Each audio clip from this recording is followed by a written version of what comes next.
Hello everyone, তো আমি এখন হয়ে গেছিলাম রেডি আর সঞ্জয়ের সাথে আমি এখন বেরোবো। তো সঞ্জয় আমার জন্য এনেছিল আলু বোম, সেগুলোই ফাটাচ্ছিলাম। তো এখন সঞ্জয়ের সাথে এসেছিলাম একটু মেডিকেল শপে, তারপর ওখান থেকে বেরিয়ে গেছিলাম একটা মেলাতে। তো পোষকালী পুজোর মেলা শুরু হয়ে গেছিল মার্কারি ক্লাবের মাঠে। তো ঠাকুরটা খুব সুন্দর করেছিল। এই যে এখন আমি ডিজেতে এখন নাচছি।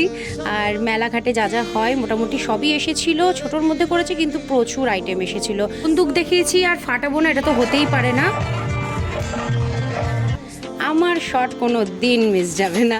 তো আমি প্রাইজ পেয়েছিলাম একটা সেফটি পিন, তাই খুশি। এরপর আরেকটা গেম খেলছিলাম, এই গেমটা আমি জিততে পারিনি কিন্তু সঞ্জয় জিতে গেছিলো, ও পেয়েছে একটা চিরুনি।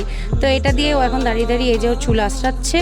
এরপর আমরা খেয়ে নিলাম একটু ফুচকা, কারণ বেরিয়েছি, খাবো না এটা তো হতেই পারে না। তো গদগদ করে খাওয়ার পর এখন আমরা বাড়ি যাচ্ছি। তো দেখা করছি নেক্সট ভিডিওতে।